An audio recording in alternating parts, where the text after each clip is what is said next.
I'm Richard Clarke. I record these talks every day as a way to deepen my inquiry. Listen each day and deepen your own practice. Welcome. I'm reviewing and commenting on the book Talks with Sri Ramana Maharshi. Today is from Talk 588. To an Andhra seeker, Sri Bhagavan said, Sannyasa is mentioned for one who is fit. It consists in renunciation, not of material objects, but of attachment to them. Sannyasa can be practiced by anyone, even at home. Only one must be fit for it.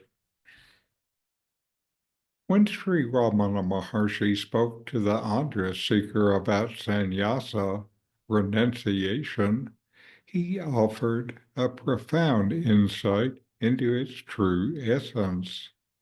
He explained that sannyasa is not about giving up material possessions or leaving the world behind, but about letting go of attachment to these things.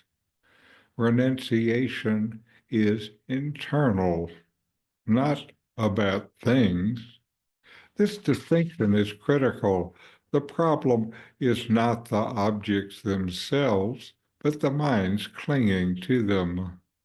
The Maharshi highlighted that renunciation is an inward process rather than an outward one. Ramana emphasized that anyone, regardless of their external circumstances, can practice sannyasa. You do not need to leave your home, family, or job to renounce. What matters is your internal state. The seeker was reminded that the path is not limited to monks or those in a specific lifestyle. It is accessible to anyone who is prepared. The key word Maharshi used here is fit.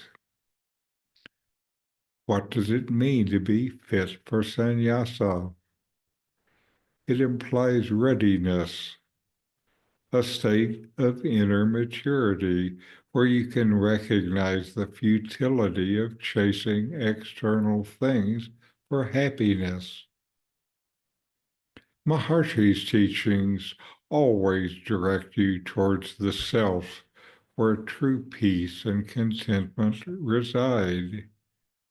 When you are fit, you naturally start to see through the illusions that external objects or achievements can bring lasting happiness. The mind's attachment to them loosens, and renunciation becomes effortless rather than focused. By pointing out that sannyasa can be practiced at home, Maharshi grounded his teaching in practical spirituality. You don't need to wait for ideal conditions or drastically alter your life. Instead, begin where you are by examining your attachments. Are you holding on to possessions, relationships, or ideas with the hope that they'll make you happy and feel whole? Ramana would urge you to turn inward and question those assumptions. This approach reflects his broader teaching of self-inquiry.